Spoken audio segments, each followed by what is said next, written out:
Hello everyone, welcome back. In this video, I will show you how to find and copy your USDT ERC20 address on MEXC Global Exchange.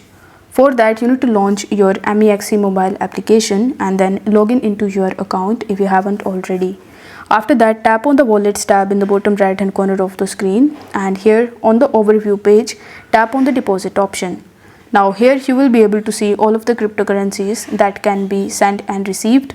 Now as we are working with USDT, you need to use the search bar in the top, and here you just have to search for USDT. Now once you have found USDT, you need to tap on it and then it will ask you to select the network. Now among these networks, you just have to tap on Ethereum and then tap on the generate address option. After that, you will be able to see your USDT ERC20 address. So in order to copy it, you just have to tap on the copy button right next to it, and you can use this address in order to get your USDT based on the ERC20 address in your MEXC Global Exchange. I hope this video was helpful, and if it was, then don't forget to like this video and subscribe to the channel. Thank you so much for watching.